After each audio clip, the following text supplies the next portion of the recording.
भाजपा प्रवक्ते नवनाथ बन यांनी शिवसेनेबद्दल खासदार संजयजी राऊत यांच्याबद्दल बोलताना नाहक सोनियाजी गांधी, राहुलजी गांधी यांच्याबद्दल टीका करणारे शब्द वापरले, अपमान करणारे शब्द वापरले. सोनियाजी गांधी यांची लुगडी संजय राऊत धुतात किंवा राहुलजी गांधी यांनी डील केली, ही विधाने नवनाथ बन यांनी करताना 10 वेळा विचार करावा. भारतीय जनता पक्षानं या देशातल्या शेतकऱ्यांची डील अमेरिकेसोबत करताना त्या राष्ट्राध्यक्षाकडून किती कोटी खाल्ले हा प्रश्न देश विचारतोय. सोयाबीन उत्पादक, कापूस उत्पादक शेतकऱ्यांना व्यापार करार करून डील करणाऱ्या या पंतप्रधानांच्या प्रवक्त्यांनी तोंड सांभाळून बोलावं. उद्योगपतींच्या मुलामुलींच्या लग्नामध्ये वाढप्याचं काम करणाऱ्या पंतप्रधानांच्या प्रवक्त्यांनी सोनियाजींसारख्या, राहुलजींसारख्या नेत्याबद्दल बोलताना विचार करावा.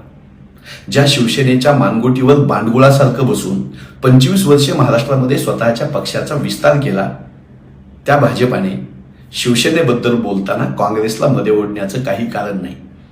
56 इंची छातीचं भाषण करून 56% शासकीय गुत्तेदाराकडून गोळा करणारा खंडणीखोरांचा हा पक्ष या देशामधलं जंगल, जमीन, नद्या, या देशामधले विमानतळ, रेल्वे, शासकीय प्रकल्प 1-2 उद्योगपतींच्या घशात टाकताना किती कोटीची डील भाजपा करतो हा प्रश्न आम्ही या निमित्तानं उपस्थित करतो.